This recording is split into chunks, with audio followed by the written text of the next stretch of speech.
السلام عليكم. مباراة الهلال والاتحاد في دوري الروشن السعودي 2023. هنتعرف على موعد المباراة والقنوات الناقلة والتوقيت وترتيب الفريقين والمعلق على المباراة.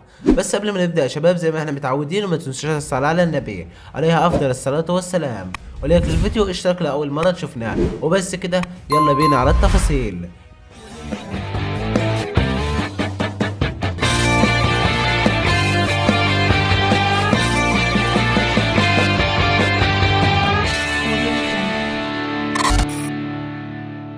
يفتح استاد الأمير فيصل بن فهد لاستقبال مباراة من العرض الثقيل التي تجمع بين الاتحاد والهلال، وذلك في الأسبوع 27 من دوري الروشن السعودي 2022-2023.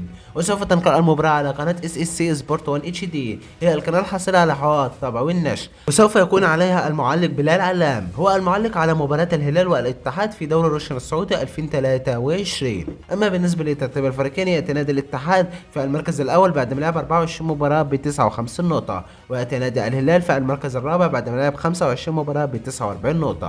وإن شاء الله سوف تنطلق صفرية بداية المباراة في تمام الساعة 8:30 مساء بتوقيت تونس والجزائر والمغرب، 9:30 مساء بتوقيت مصر وليبيا والسودان، 10:30 مساء بتوقيت السعودية وقطر والعراق وسوريا وفلسطين واليمن والكويت، 11:30 مساء بتوقيت الإمارات وعمان. والمباراة تكون يوم الثلاثاء القادم الموافق 16/5/2023. وبس كده يا شباب، نكون تعرفنا على موعد المباراة والقنوات الناقلة والتوقيت وترتيب الفريقين والمعلق على المباراة. كان معكم محمد صاحب قناة محمود سبورت. لو استفدت من الفيديو النهارده ما تبخلش عليا باللايك والاشتراك في القناة. اشوفكم في فيديو جديد.